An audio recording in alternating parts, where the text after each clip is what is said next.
2 tea கரண்டி எண்ணெய் சேர்த்துக்கலாம். கொஞ்சமாக ஜீரகம் சேர்த்துக்கலாம். 2 வரமிளகாய் சேர்த்துக்கலாம். எல்லாத்தையும் நல்லா கிளறி விடணும். கிளறி விட்டதுக்கு பிறகு நம்ம கொஞ்சம் கருவேப்பிலை சேர்த்துக்கலாம். கருவேப்பிலை சேர்த்ததுக்கு பிறகு அரிஞ்சு வச்ச சொரக்காவும் இதிலேயே சேர்த்துக்கலாம். தேவையான அளவுக்கு உப்பு கொஞ்சம் சேர்த்துக்கலாம். 1 டீஸ்பூன் மிளகாய் தூள் சேர்த்துக்கலாம். கொஞ்ச நேரம் நல்லா வேக விடலாம்.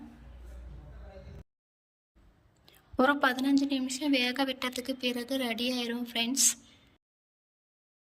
பாருங்கள் ஃப்ரெண்ட்ஸ், நல்லா வெந்துருச்சு. இந்த மாதிரி நல்லா வெந்து வந்துடணும். இது மேலே நம்ம இப்போ தேங்காய் திருவல் போட்டுக்கலாம். திருவி வச்சுருந்த பார்த்திங்கன்னா அந்த தேங்காய் இதில் போட்டுக்கலாம். போட்டு ஒரு கலர் கிளறிட்டோம்னா ரெடி ஆயிரும் நம்ம ரெசிபி. 10 நிமிஷம் சொரக்காய் பொரியல் ரெடி.